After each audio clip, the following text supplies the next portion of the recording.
The Twisting Blades Rogue is an old classic and one of my favorite rogue builds to play.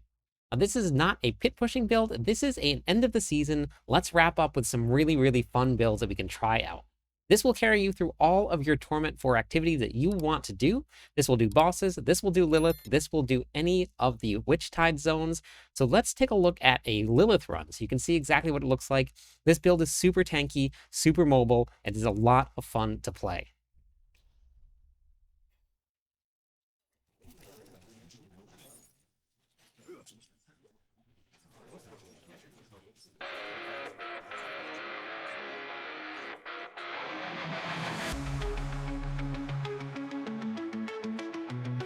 In the dungeons deep, where shadows creep, with echoes of warriors' promises to keep. Facing Lilith, I feel the thrill. With one mighty strike, I bend her will. In Cliptis Legion, we stand as one, with steel in our hands, and the battle's begun. Through the fire and fury, through the darkened night, we'll battle the bosses, we'll bring forth the light. Cliptis Legion, hear the battle cry. Together we fight, together we fly. In Cliptis Legion, we're never undone. With our hearts ablaze, we're the fearless ones. In Cliptis Legion, we stand as one.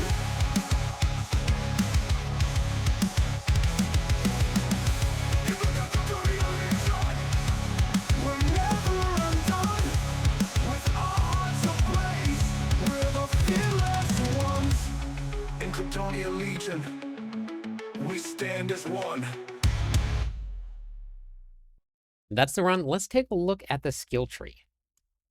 Starting at the top, we're going to be taking Puncture. This is going to be our marksman skill. This is going to complement our Twisting Blades, which is going to be our Cutthroat skill. We're going to be swapping back and forth between the two. So we're going to max out Twisting Blades. It's going to be our main source of damage. We're going to go all the way down through Advanced Twisting Blades. When your Twisting Blades returns, your active cooldowns are reduced by 0.1 seconds per enemy it passes through, up to 2 seconds. This happens very quickly with the way that we set up the build, so your cooldowns come up very often. We're going to go 3 points into Sturdy. You're going to gain some damage reduction from close enemies. We're going to go 3 points into Target Practice. Critical strike chance with your Marksman and Cutthroat skills is increased by 12%. 1 point into Siphoning Strikes. This is going to give your critical strikes against close enemies up to an 85% chance to heal you for 2% of your maximum life. We're going to be taking Caltrops. Now, what this is going to do, this is actually going to give us some chill, which will eventually lead to freezing. This is going to be some really big damage increase for us. Not only are we going to get additional damage from doing cold damage, which we'll get to a little bit, but as the enemy stands inside of those Caltrops, this goes up to 45% increased damage, which is quite a lot of damage that's going to be coming right from here. We're going to be maxing out Weapon Mastery. This depends on what you're going to be using as your weapon. We're going to be running a sword and a dagger. So what that's going to do, we're going to do increased damage to healthy and injured enemies. It's also going to give us 12% increased damage. We're going to go 3 points into Trick Attacks. Dazing or stunning an enemy increases your critical strike chance by 8%, and critical strike damage by 8% for 5 seconds. That goes up to 48%. We're going to do 3 points into Unstable Elixirs. Using a healing potion, stun surrounding enemies for 2 seconds, increasing your damage by 24% for 10 seconds. You can now drink potions when you're at full life. So you can use this as you move through your dungeons or your maps or wherever you're at. You can use a healing potion to increase your damage and to stun enemies. We're going to go 3 points into Ballestra. You're going to gain 16% increased damage for 4 seconds after you evade. 1 point into Rapid Gambits. Evading through enemies dazes them for 2 seconds.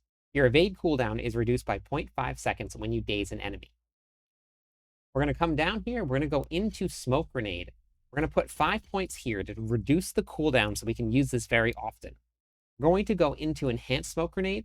Enemies hit by your smoke grenades take 25% increased damage for 5 seconds. And then we'll be taking Countering a Smoke Grenade.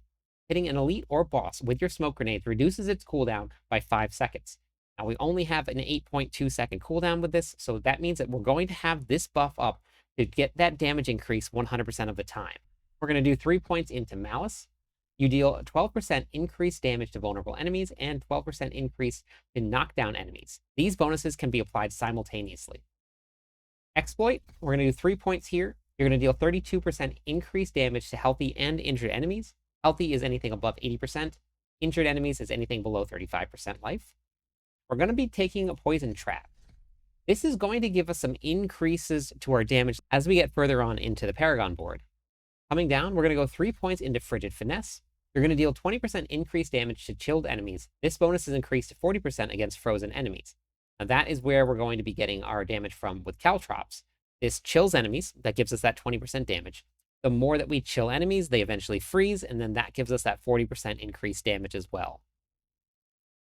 We're going to go 3 points into Impetus. After moving 15 meters, your next core skill or ultimate skill is going to deal 32% increased damage. While this damage bonus is ready, your basic, agility, and subterfuge skills deal 20% increased damage as well. We're going to be maxing out Shadow Clone.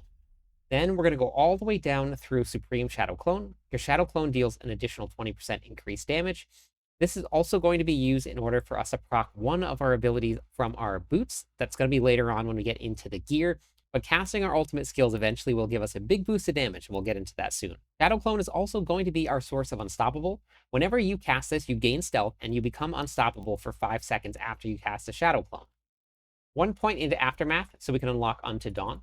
This is going to give us increased 60% damage for our ultimate skill, which is going to be our Shadow Clone. We're going to be maxing out Second Wind. Every 100 energy you spend grants 90% of your maximum life as barrier, which we are incredibly tanky with this build, so just adds to that and it makes it a lot of fun to play.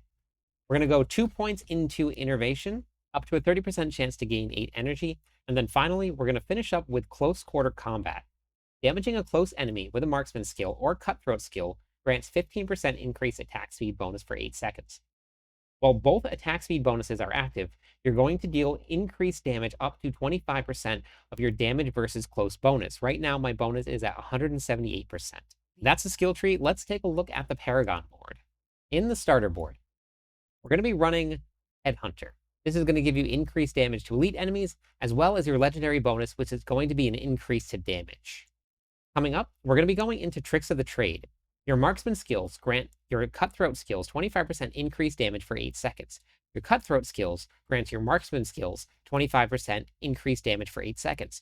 We're going to be holding down the Twisting Blades button. That is going to be your cutthroat skill. Then we're going to alternate in with your puncture. That's going to be your marksman skill. That's how we alternate back and forth, and we maintain both of these bonuses. We're going to be running Devious inside of this board. When you hit an enemy or boss with an attack that applies a crowd control effect, they take 2% increased damage up to 10%. This also gives you an increased damage to crowd control targets. In the next board, we're going to be running Exploit Weaknesses. On a lucky hit chance, hitting a vulnerable enemy has a 60% chance to increase your damage by 1% for 25 seconds. That can go up to 25%. At 25 stacks, that bonus remains for 6 seconds before expiring, and then you have to rebuild that back up. Inside of this board, we're going to be running Control. You deal 10% increased damage to slowed or chilled enemies, or instead, 20% increased damage to stunned or frozen enemies. So we will be having all of those, stunned, frozen, chilled, so it's going to be a really great source of damage for us. In the next board, we're going to be running Deadly Ambush. You deal 23% increased critical strike damage to enemies affected by your trap skills. This is where your poison trap comes into play. It lets us take advantage of this legendary node. Inside of this board, we're going to be running Turf. This is going to be a source of some damage to close, which as you saw with your close quarter combat, we gain 25% of that as multiplicative damage. So you want to be maxing out Turf as fast as you can. My glyphs are not maxed out yet. So this build still has some potential in it. You're going to gain 10% damage reduction versus close enemies, and you're also going to deal increased multiplicative damage to close enemies. Then we're going to be going into Cheap Shot. You deal 5% increased damage for each nearby enemy that is crowd controlled up to 25%. A nearby staggered boss provides that maximum bonus. Inside of that board, we're going to be running Chip. Physical damage increases the damage enemies takes from you by 1% up to 15%, and you also gain an increased multiplicative damage to your physical damage. That's the Paragon board. Now we're going to start with the gear. Now this is an end of the season build, so this is running a bunch of mythics. If you don't have any of them, you can always replace them with something else with another aspect. I will see if I can get a version of this inside the planner that will have no mythics, but the planner is going to be in the description of this video if you want to follow along with it. We're going to be running Arrow Perdition. This is a great source of critical strike damage and is also a big multiplier to our damage. We're going to be running the Shroud of False Death. This is one of the best chess pieces out there because you gain that +1 to all of your passives. If you want to follow along with where the masterworking crits should be, this is actually not the way that should be set up. I've been passing the gear around between all my characters, so I'll have the correct masterworking places inside the planner. We're going to be running Fists of Fate. This is a great source of critical strike chance. It's also a really, really great increase to our damage with that extra almost 300% increase. On your pants, we're going to be running Slice and Dice. Twisting Blade's initial hit is going to cleave enemies, and then Twisting Blades is going to return up to 43% faster. For the affixes here, we're going to be running Dexterity, Max Life, Armor, and then for your tempers, we're going to be running Twisting Blades returns faster, and then Second Wind. For the boots, we're going to be running Beast Falls Boots. When you cast an ultimate skill, your next core skill consumes all of your energy and deals up to 75% increased damage per energy consumed. Using a cooldown restores 25 energy. So this is a really, really great source of doing a huge amount of damage. You're going to cast your ultimate skill, which is going to be your Shadow Clone, and then any of your cooldowns that you use after that are going to give you back that energy so you can continue to cast Twisting Blades. The two-handed weapon, we're going to be running Blade Dancer. Twisting Blades orbits around you for a short time after they return, dealing damage up to 160% of Twisting Blades return damage. For the affixes, we're going to be running Dexterity, Maximum Life, Overpower damage. And for the tempers, we're going to be running Damage to Close, and then Twisting Blades chance to hit twice. For the other weapon, we're going to be running a Conceited. Because we're going to have a shield up all the time, you're going to deal 30% increased damage while we have a barrier. So that barrier is up from our skill tree. For the affixes, we're going to be running a Dexterity, Max Life, Overpower damage. And for your tempers, we're going to be running Damage to Close, and then chance for Twisting Blades to hit twice. Between the two, we have almost 100%. Then we're going to be running Doombringer. We're going to be running this because we're going to be running a lot of Maximum Life. We're running Maximum Life for the Overpower damage that we're going to be doing. Overpower damage is further increased at the moment of impact based on your Maximum Life and your Fortify amount. That's the reason that we're going to be running the Doombringer. We're going to be running the Ring of Starless Sky. Spending your primary resources reduces the cost of your skills and increases your damage by up to 50%. For the other ring, we're going to be running Cold Clip. Your basic skills are always cold imbued. You deal 20% increased damage to enemies who are chilled or frozen. For the affixes, we're going to be running Max Life, Attack Speed, Critical Strike damage. And then for your tempers, we're going to be running Damage to Close, and then Shadow Clone cooldown reduction. For the amulet, we're going to be running the Banished Lord's Talisman. This is where we want to max out our Maximum Life. This is where a lot of it's coming from. It also allows us to do up to 60% increase overpower damage after we spend 275 of our primary resources. We're going to be going through our primary resources as fast as we possibly can. So this is going to be a great way to proc our BLT, our Banished Lord's Talisman. For the gems, we're going to be running emeralds in our armor. That's going to be for the increased dexterity. For the weapons, we're going to be running rubies for the extra overpower. For the runes, we're going to be running Tam Zek. Every 4 casts of Twisting Blades, we're going to be reducing the cooldowns of our ultimate skill by 1 second. Then we're also going to be running Igni Cry.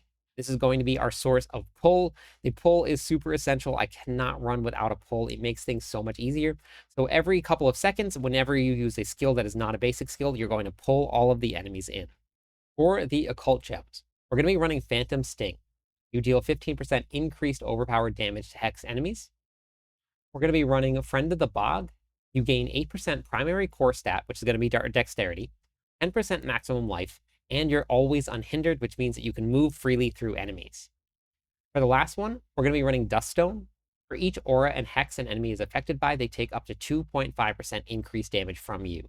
For your specialization, we're going to be running combo points. You can see what your combo points do when you go into your skill tree. If you go into the skill tree and you look at Twisting Blades, it shows you the increase of damage that it gets right here. It does some pretty big increased damage to Twisting Blades whenever you proc that third combo. Now, you do not want to be spamming Puncture, but you do want to use Puncture pretty often to make sure that you do gain that bonus from having those combo points in there. For the Witch Powers, we're going to be running the Cycle as our main. We're going to be running Shaken Soul for a source of vulnerable damage. We're going to be running Soul Harvest. Whenever you use a cooldown, you gain 1% primary core stat, which is going to be dexterity, per surrounding enemy.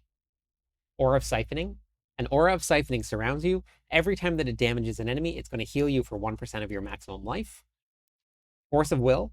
Whenever you kill an enemy, your next 2 overpowers deal 6% increased damage up to 100%.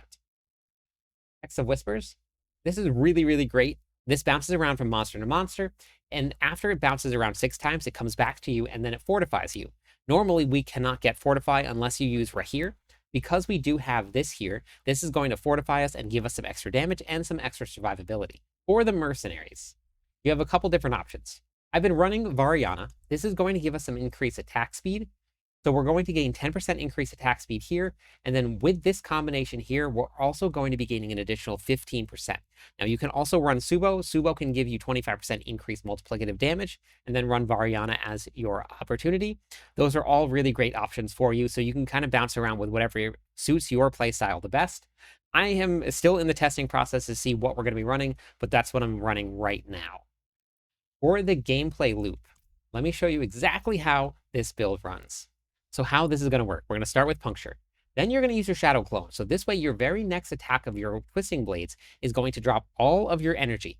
As you use your Smoke Grenade, your Poison Trap, and your Caltrops next, that will help restore energy and allow you to keep on using Twisting Blades.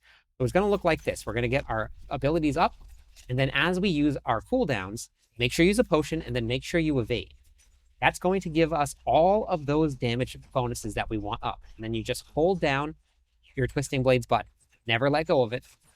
Make sure you keep all of your buffs down, keep up your potions, and then whenever your ultimate skill is up, you want to use that, and then you want to pop a couple abilities, and then that will pull up all of this right here. So as the more that we can pop our ultimate skill, the more that we're going to proc damage from our Banished Lord's Talisman, because it's going to spend all of our resources here. So we just want to make sure you're evading, make sure you're using your potions, and then make sure that you're casting all of your abilities at the same time. But that's pretty much how this runs. It is incredibly tanky. You just make sure that Twisting Blades does all of that damage and spends your resources as fast as possible so you can proc the BLT. 275 primary resources spent is going to make your next ability, that's a core skill, overpower. So that is going to be the build right there. I'm super excited to see what everybody thinks about it. I absolutely love running a Twisting Blades rogue. As I make adjustments to the build and we figure out some more things, I know there's some builds out there that are running Twisting Blades that are pushing into the 100s, into the pits. So I'm pretty excited to get myself there as well. Hopefully you like it. Let me know what you think of it in the comments.